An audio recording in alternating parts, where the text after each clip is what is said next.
Breaking news: soldiers raid churches in Anambra State community. Good morning, good afternoon, good evening, wonderful people, lovers of freedom all over the world. Wherever you're joining us from today, you're highly welcome to Expose News TV, your one and only YouTube and platform that gives you updated news and information on every issue trending and happening in Biafran territory. Please subscribe to this channel if you've not yet subscribed and continue to share our videos. Do not also forget to make sure you turn on your notification because we'll be notifying you whenever we drop our spanking news. Now, straight up to the issue, because we have a very serious and a controversial issue to discuss. As it stands, Anambra State is currently having critical security issues, and the Nigerian soldiers have raided churches in Anambra community. The major reason why the Prime Minister Simon Èkpá has been speaking with a loud voice about the genocidal attacks, happening in this territory. But without wasting much of your time, let us go straight up to the news so that we can bring up today's issue that we'll be discussing later on today. The news in detail. There was complete apprehensions in Umunze, Orumba North local government area of Anambra State on Sunday when soldiers stormed different churches in the morning hours and dispersed the congregation in their places of worship. The soldiers took over the community with a stern warning that no church service, movement or market would be allowed in the area till further notice.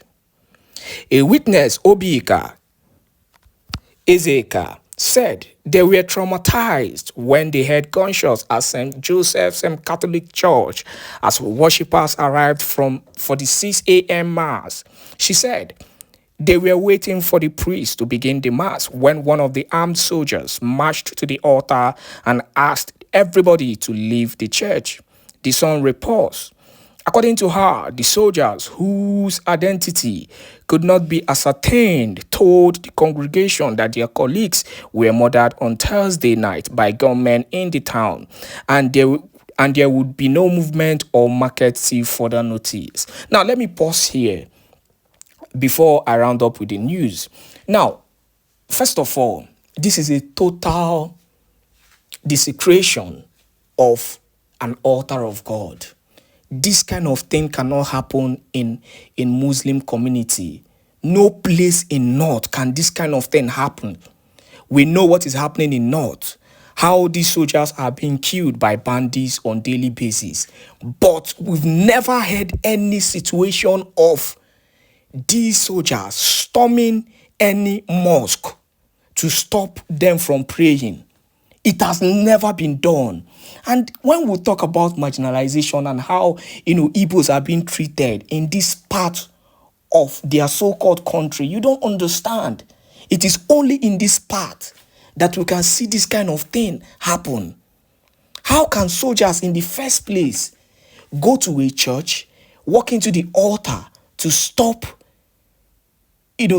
a church service from going on? That is one. I know the CAN, the CAN will not talk about this. The only thing they will talk about is how Prime Minister Simon Èkpá is causing insecurity in the southeastern part of the country. And secondly, if I must comment based on this attitude of whenever a particular soldier is spied, the next thing you hear is that particular community will be in trouble. It happened in Aba. In fact, Aba people are still feeling the heat of those 5 soldiers that were spied. It could have been a political orchestrated, spying, but the people are always the ones suffering for it. Innocent people for that matter. And how long can this continue? You don't understand. You don't understand why Simon Èkpá and Joko and the rest of his team are doing what they are trying to do. You do not understand. You might wake up one morning and you will see, total destruction openly in major cities in Igbo land. But let us round up with the news. The news continues. Also, several armed soldiers raided Holy Rosary Catholic Church and SSM Peter and Paul Catholic Church, disrupted the service and ordered parishioners, including priests, to leave. Another witness who identified himself as AGK said the soldiers came to St. Peter's Anglican Church, Lomo, Umunze, when a teacher was moderating the Bible study, asked him to drop the microphone and ordered everybody out of the church. We continue. An unconfirmed report said some of the soldiers descended on male worshippers with canes and belts for resisting their unlawful invasion of the places of worship. Let me clarify it again.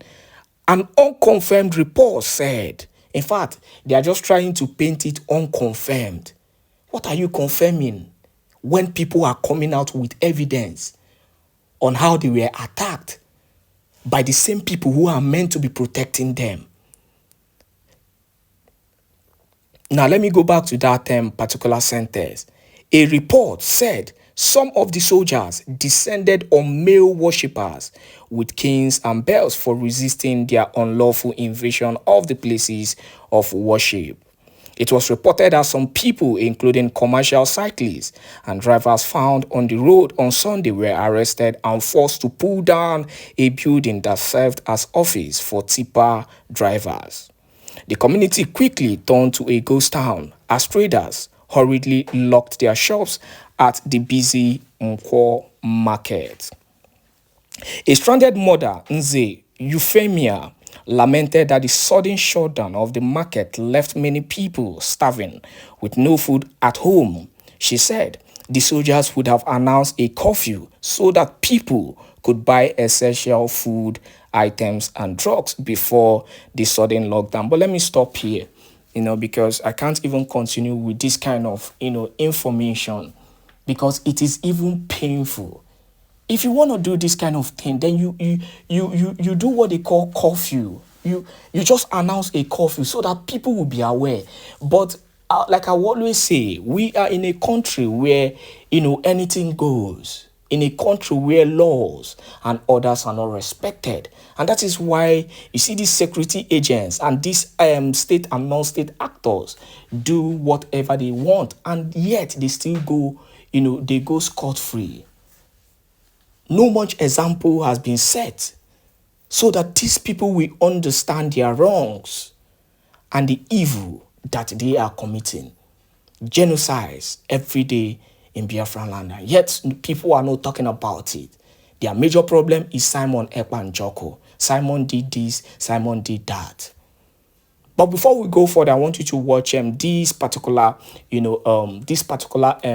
address, important address from the Prime Minister Simon Èkpá, where he was able, to address critical issues, especially the issue happening today.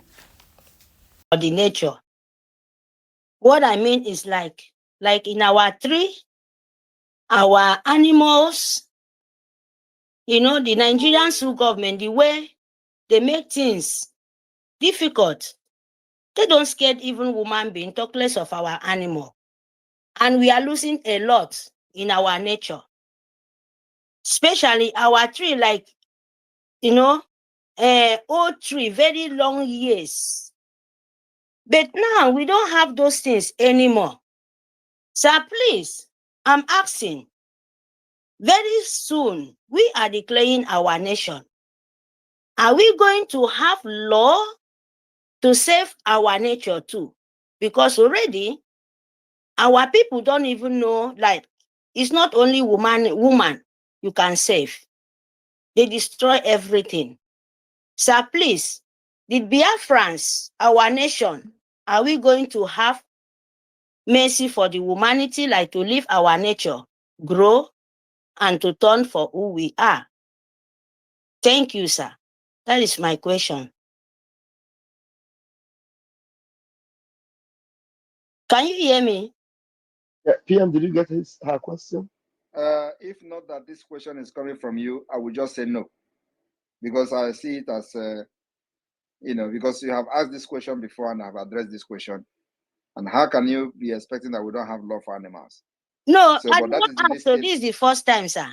Okay, but I have addressed this same question several times. So Okay. yes, we're going to have that. Okay, thank you, sir. Thank you very much. Thank you. Thank you. Thank you, Mary. Thank you so much for coming up with that. David, please, if you can hear the PM, can you hear the PM now, David? Yes, I can. Okay, go ahead and bring that other question.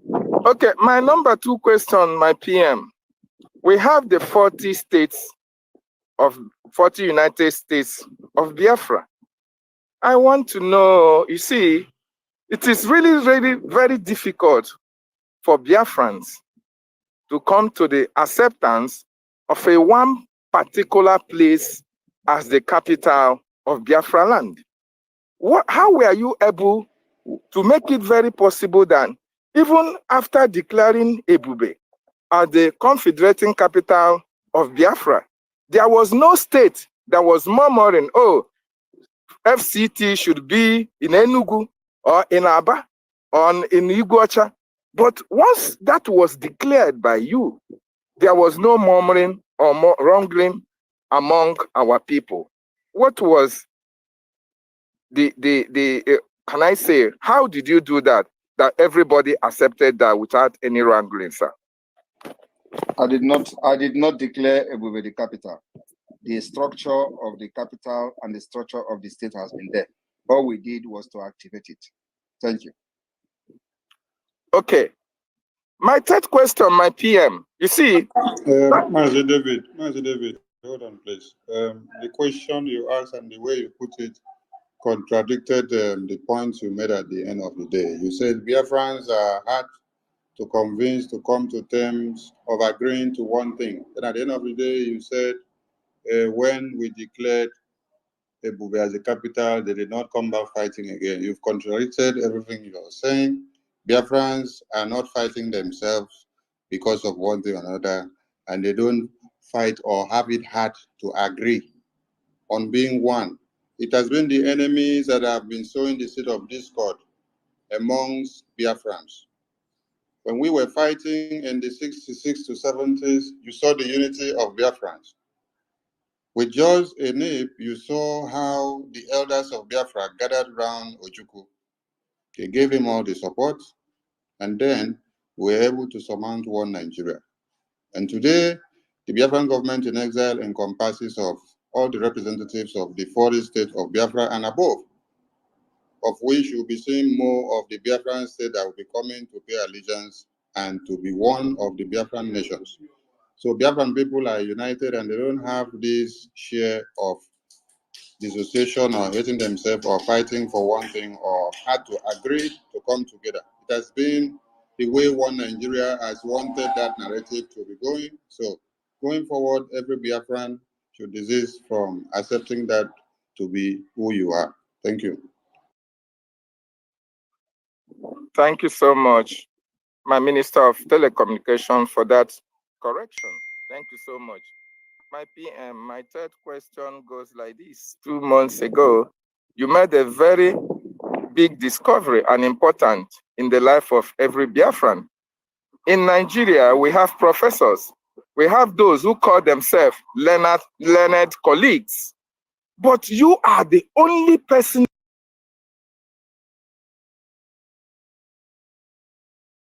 us and prove to us that while we were studying geography in schools in Nigeria, we have north, east, west, and south. How was it able that all these years, Biafran territory, southeast was placed on the other side of the map instead of being in the real original and geographical location that it's supposed to be all around the world? Was it because there was a voodoo that was used against the whole Nigerians?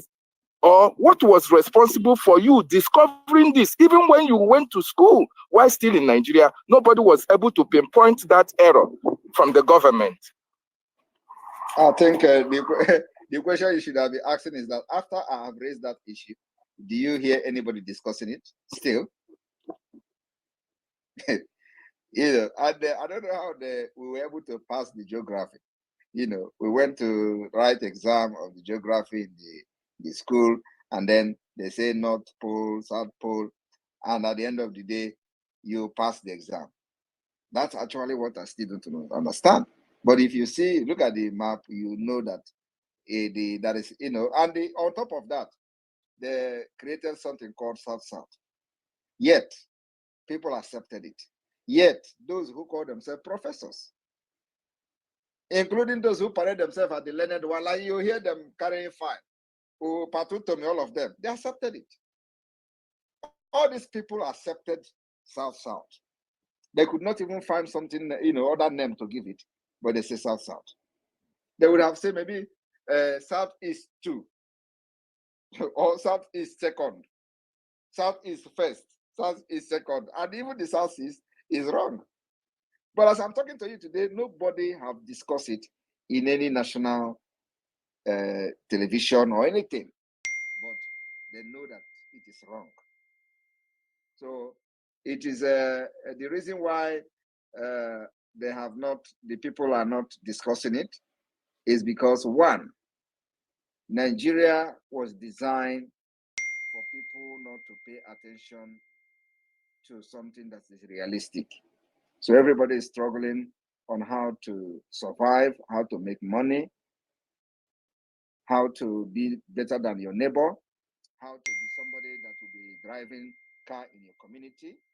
And once that happens, you will do everything to protect it. So what you are going to be struggling is not for the betterment of other people who are yet to buy a car, but you'll be struggling to maintain the status quo, how you were able to acquire the money or make the money to buy that car. So if you are a professor in university, you don't go further into trying to educate people.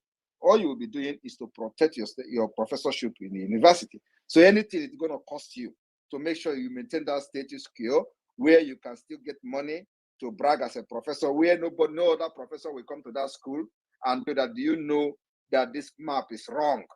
And and then you are proof that it is wrong. And you are proof that that person actually discovered that this map is wrong. So you are going to give that credit to the person for discovering that the map is wrong. So nobody focuses on anything that is going to be innovative in Nigeria. That's why they have this eradication of innovative and embracing the tsunami, which is anything innovative, remove it. So the Nigeria system is a system that have affected everybody. So once you are in Nigeria, you don't think differently. Once you are in Nigeria, the critical reasoning is gone. So everything you are thinking is not about the development. It's not about innovative. That's why they are not manufacturing even toothpick. Because everybody is trying and struggling to maintain the status they are, that is giving them 3 squares a day. So that no innovation. There is no nothing. Nobody will think deep into what is going on wrong. Why is this thing like this? Why is this thing like that? No. All you are going to be thinking is, I am a professor. This office belongs to me. I have struggled all my life to be in this office, and now I am here. And so nobody crosses. If you try me, I'll kill you. That's all. And it has been happening until today. So our own is that even while we're in Nigeria, we study geography. Like, we did not have that critical reasoning to say, but these guys are teaching us this. Now go to Nigeria map. Where is the southeast, so-called southeast? Where is so-called south? Is there anything like that in the map? There is nothing like that. But now we are thinking freely. So we're able to think deep, to be noticing all these problems. As I'm talking to you today, there are many things many people don't know. Like you see this man who come here to say he's a 40-year-old man in Nigeria. He doesn't know, he wants to know the boundary. He wants to know the people where Biafra shared boundary. And we posted the map. And in that map, he can see the border of Biafra. He can see Amazonia there. He can see Benue there. He can see other places. And he can see Edo there in that map. Even with him seeing the map, he doesn't even understand what is boundary.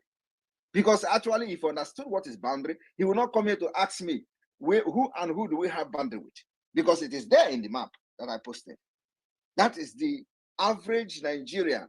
They are not thinking deep. They are not thinking innovative. They are not thinking how to develop anything. It is all about maintaining their status. That's why some of them, when you talk about this freedom, they will be thinking about how they are going to lose what the job they have. How they are going to lose the property they have acquired. No, so now I'm going to lose my property and nobody else will come and I will lose my property and I'm not a property owner again. And they don't know that you are not actually losing a property. You're actually going to gain more than the property you have. And they don't even know that the property they are trying to protect is not secured. There is no guarantee that they will wake up tomorrow and that property is there. They can wake up tomorrow and they will destroy and demolish that property. They go down to square one. That is what they don't know. And once that happens, they will run back to us. You see this Biafra, we will fight it too. Then you have succeeded in poisoning the mind of many people through your actions that you have had in the past when you are having your house, when it was not demolished. So my brother, the reason is many. Nigeria was designed so that you can never think well like a human being. And that is the difference we have by those of us who are not in Nigeria and those in Nigeria. They are only thinking of protecting their status today. That's why in the Senate you will see them. You think that they don't know that people are getting killed all over Nigeria? They are not talking about it. It is not their business, none of their business. But any day, any of them is kidnapped now, you will see them talking about that particular one that have been kidnapped. But they forgot that for the past years, the people that are representing in Abuja are being kidnapped, sacked out of their villages, and nobody's talking about it. So my brother, it is all about the system of Nigeria designed so that you don't need to do any other thing. Focus on who you are, and whatever happened, whatever the North do is not your business. Whatever the Arewa do is not your business. Whatever the Caliphate do is not your business. So for the fact that you are going to go back as a senator to your village and your people will be worshiping you like God. That's all. Thank you. Wow. Can I ask 2 more questions, sir? David, can we take more other hands that are up? Maybe. Okay, just one more. Just one more. My preamble. Yeah, we know you are now the Prime Minister of the Biafra Republic government in exile and that of the de facto in the homeland. You made a promise to the Biafran people that there are 2 expositions which we make, and that will be done when Mazi Nnamdi Kanu is out. My PM, I know you are a very busy man. If they are one of the greatest accomplishments, even during the time of exposition, is your way of analyzing how things were done as if you were there. Are you still living on that promise to the Biafran people that the kidnap of our leader, there are other expositions, at least 2, that you promise the Biafran people? Will you do that even while you are still the Prime Minister? Thank you. If I have the time, I will do more than 2 expositions. So you are good now. David, thank you so much, David. Thank you, sir. Bringing such engaging questions. And those of you that are still there, let's hope PMC have about 10 minutes. We have about 6 hands that are up. Let's take it one after the other. Please go straight to the point. Jaja, Godson, Mazi, fine. Please bring your question. Call me. Who's Jaja Godson? Where are you? Jaja Godson is not ready. Please don't unmute yourself again and ask me to call you. I am picking the hands that are up. OMT News. Let's see if the news houses are here. OMT News, please unmute yourself, please. All right, thank you very much. I hoped and prayed to be in this space today. I really appreciate everything I've had, but I'm directing this question to Mr. Simon Èkpá, and the question is actually about. See, I'm not trying to, sound pessimistic. I, for one, believe in what you're doing. Somehow, I also believe in Nigeria. I still believe that Nigeria can be better.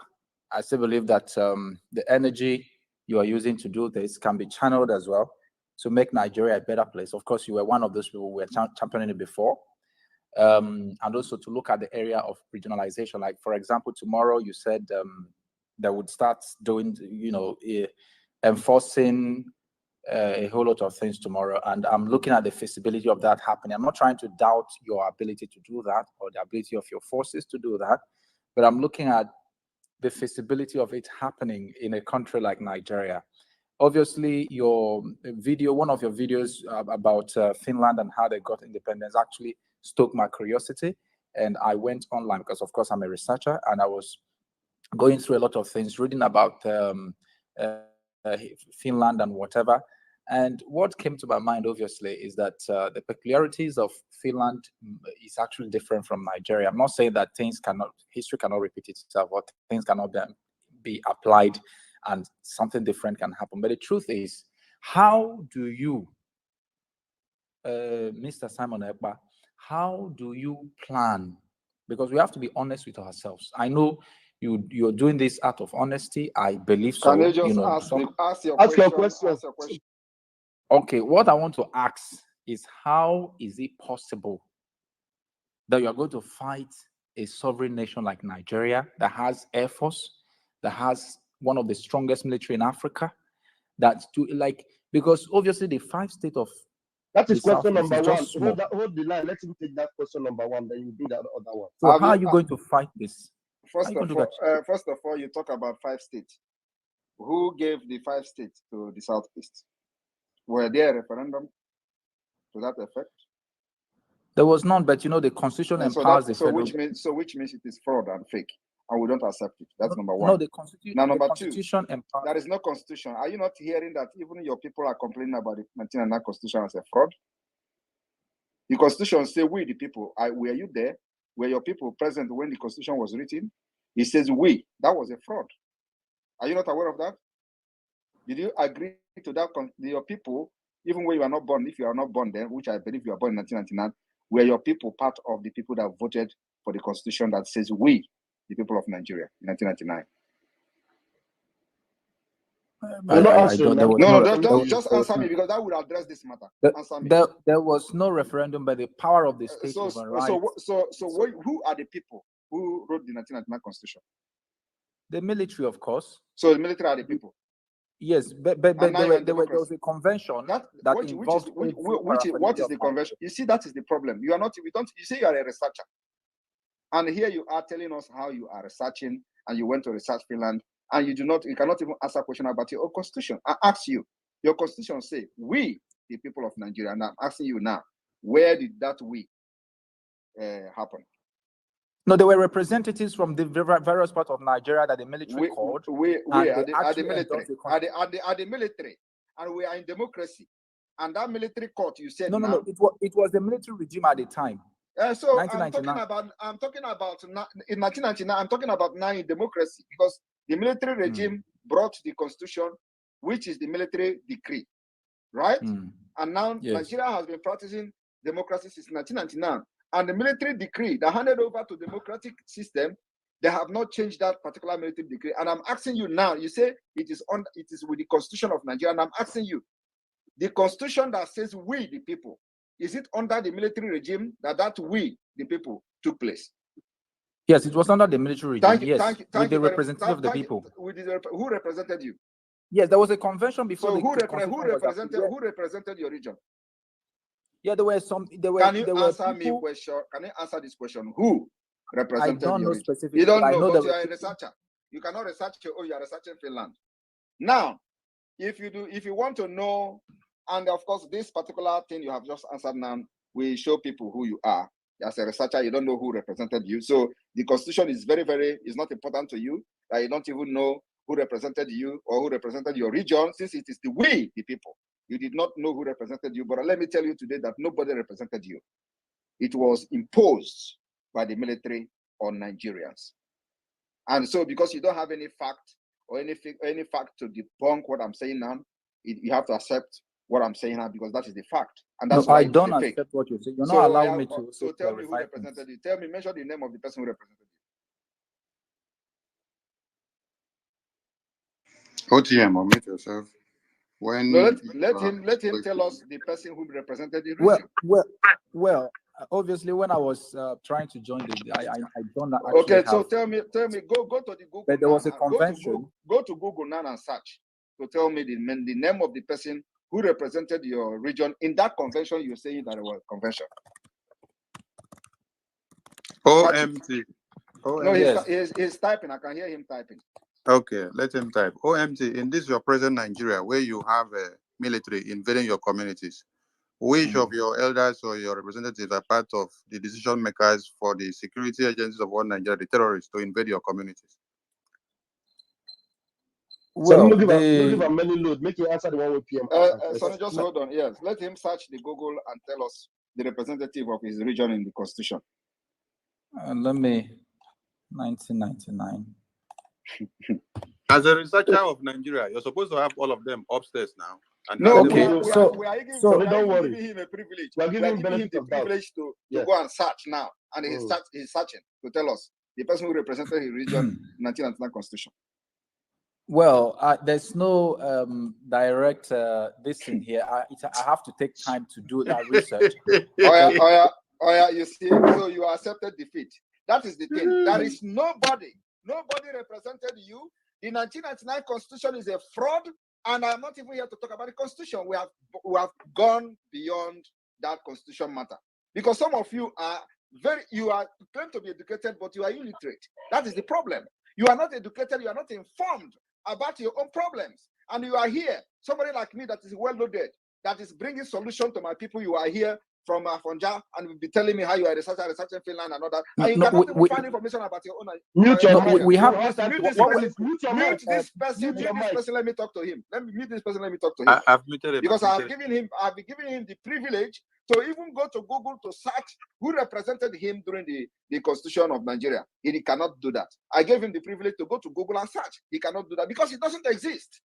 This man is the only man who is a researcher, and he is here telling how Nigeria had a conference where everybody is arguing and shouting. This 1999 Constitution is evil. Nobody convened anywhere that the Constitution said we, the people of Nigeria. That never happened. But this man is here just to show how stupid he is. He is here to tell entire people listening to this space that yes, there was a constitutional conference. Now, I asked him to go to the Google and search. He said he could not find any directing.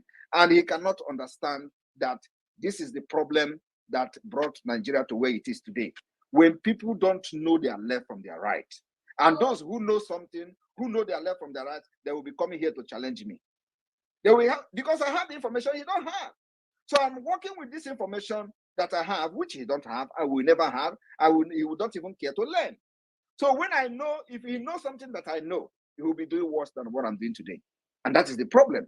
So many of them who are faulting what I'm doing don't know what I know. Because I know that the Nigerian Constitution is fraud, 1999. I know that the people did not vote for the Constitution. It was not a people-oriented Constitution.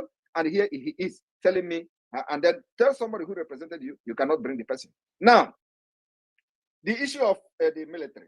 How are we going to defeat Nigeria army? Who, according to him, is the most powerful. He says he's the strongest army in He said he said the strongest army in Africa. That is the lies. That is the lies they have told you. Now, to ask Musa, why is he crying about Simon Èkpá, who is not in Nigeria? Ask Musa, why is he crying? Why, for the very first time in the history of Nigeria, the entire stupid, idiotic, nomadic head of services or chief of military and police, they went to National Assembly to cry about a man who is not in Nigeria as a person that is the biggest problem, security problem in Nigeria. I'm not in Nigeria, but I'm their problem. So if they are the strongest military as you claim, I have it before it's not a property. When that time you are talking about military, Nigeria army is the strongest, was Èkpá. Who was in charge of Èkpá? Biafrans are the strongest army of Èkpá, who went to different peacekeeping in Africa. It was under Èkpá. That was where this giant of Africa, this strong army, come from today. Do you think anybody have that particular zeal to fight for Nigeria? No. And apart from that, please go and ask Musa how the Biafra army have dealt with them in Biafra land. If you cannot hear the cry of Musa, you can see him on the TV and you can read the body language. In case if you don't understand the English he's speaking, you go and read his body language. That tells you a lot.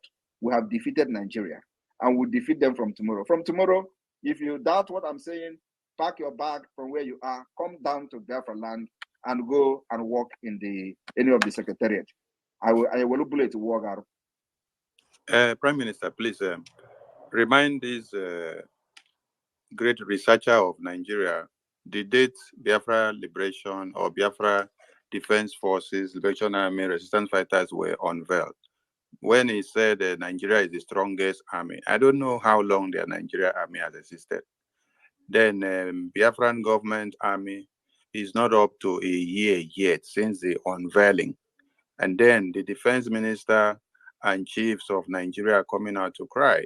October And someone, 23rd, October, just tell him straight away, October 23rd, 2023, the Biafra Liberation Army was unveiled. Now, from October, it's not up to 1 year. We No. still have a few months to get to October to make it 1 year. We have defeated the air strike of Nigeria. We have defeated their ground forces. We have destroyed more than 50 armored tanks of Nigeria. These are the things they are not telling you because you believe all these lies on social media.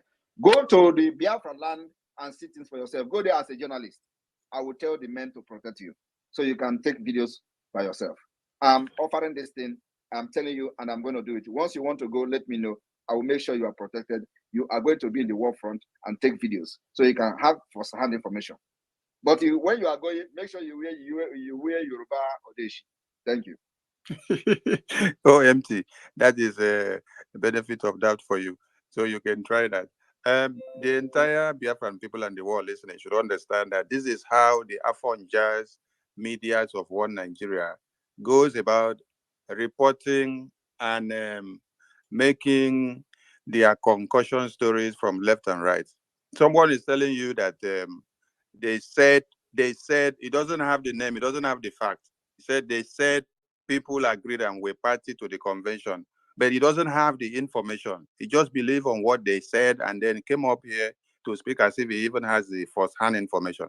And then when he was told, go and look for it, you were even given benefit of doubt. Where in this world will you be on a news media interview and then you are defending a point and then the newscaster or the journalist will give you the opportunity to go to the internet and then look for it to come and defend yourself? That was a benefit of doubt.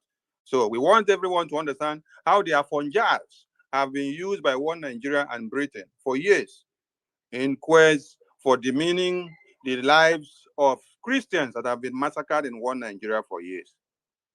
The next person, please. All right, thank you. Sonny, okay, okay, let's go ahead. I thought you were going to allow him make one more question. Let me give the mic to Triple M. Oh yeah, go ahead. 60 seconds, please. Bekay, please, you are going to be the next. Triple M, are you there? Yeah, good evening, my fellow Biafrans. I really appreciate everyone for being in the house. My PM, I appreciate you. I thank you very much, my Lord. I have a question actually. My question goes this way. Going by the news or the information that we'll be hearing all this wide,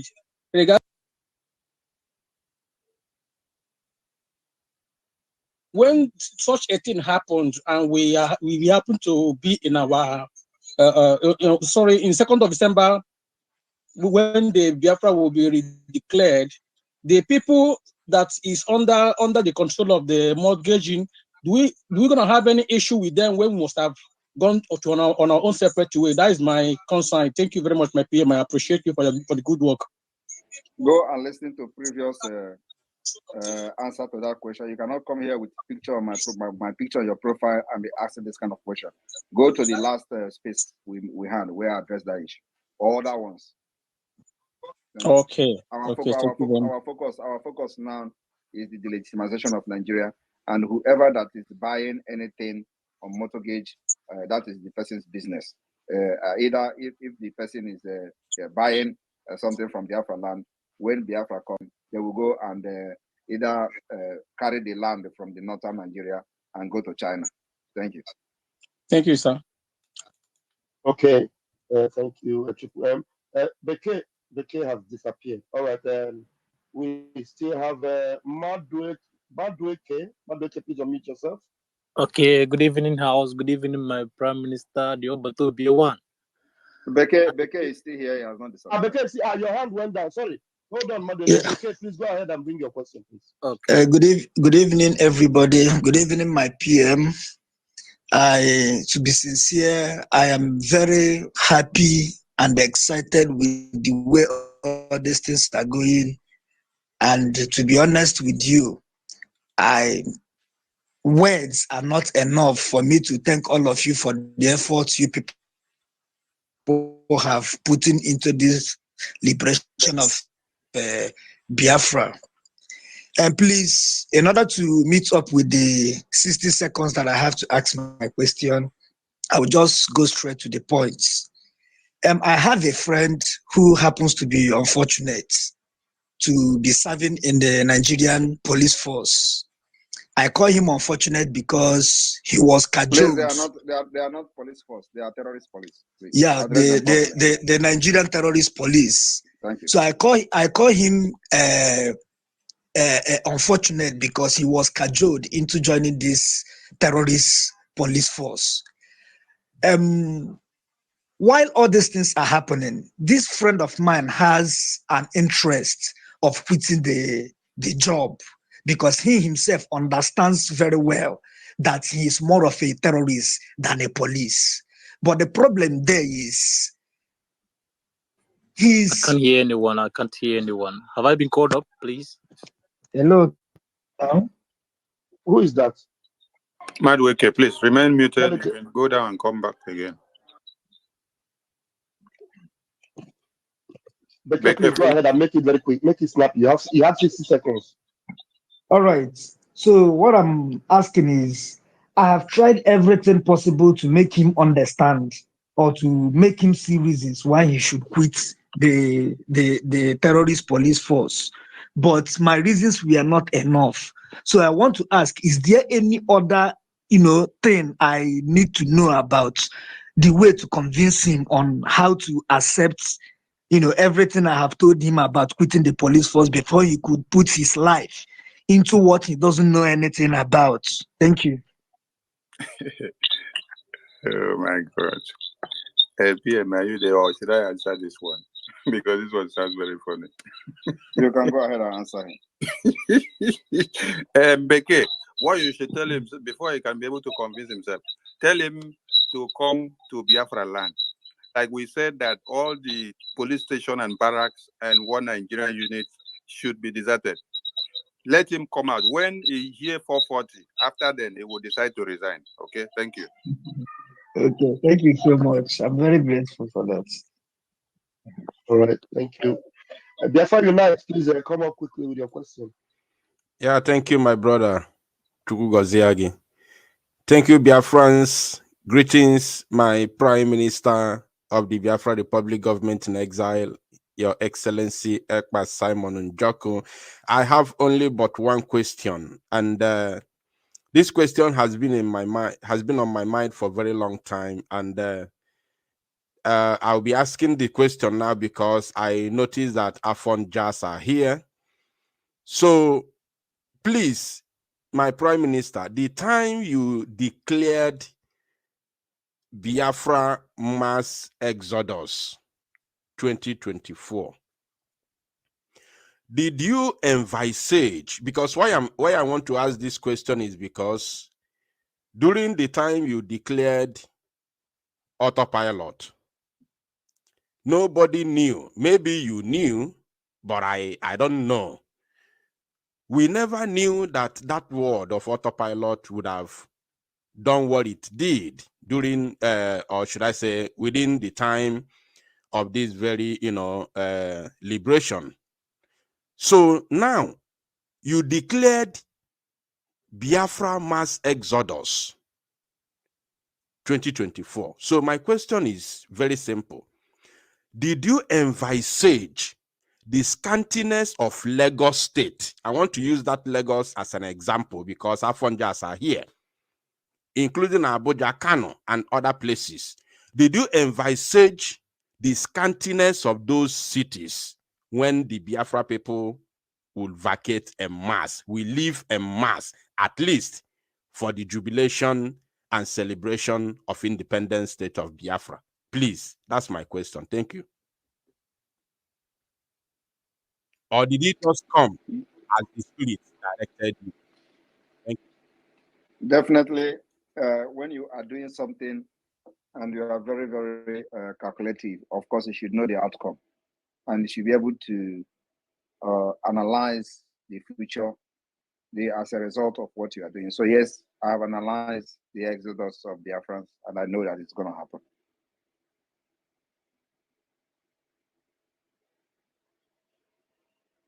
Yeah, thank you. Thank you, Biafra Unite. Very, very quick one. All right, XI, please unmute yourself and come up with your questions. Thank you, Pastor Bam, my Deputy Minister. Thank you, my Minister of Information, my Prime Minister. Greetings and God blessings to you. I don't have a question. I have only one word, and that is airborne.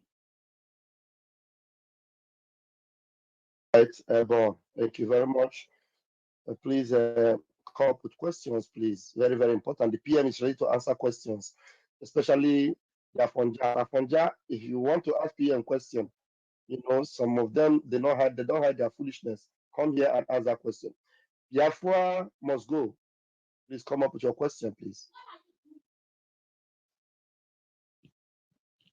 Hello, good morning from here. Am I coming out clear? Please, if you are not coming out clear, we are going to tell you. Stop asking us if you are coming out clear. Once you pick the microphone, just go ahead, please. I don't want to ask questions, but I just want to say something because of the encounter I have with the zoo terrorists in Ářmý yesterday. So he said that their target is to kill our innocent civilians when we are locking down everything. That their target is not to fight our Biafran Liberation Army. That their target is to kill our mothers in the village. So that is what I want to say. Thank you. Thank you for saying it. All right, Jaja, please, is your mic? Let me tell you, don't listen, disregard that nonsense. Is it today that they are killing our women? Were they announcing it before? All the things they are trying to do is to install fear on our people. Let them come and kill now. If they go back in peace after that, then they will thank God. They can't kill any women and go free from Biafra land. Believe me, we will engage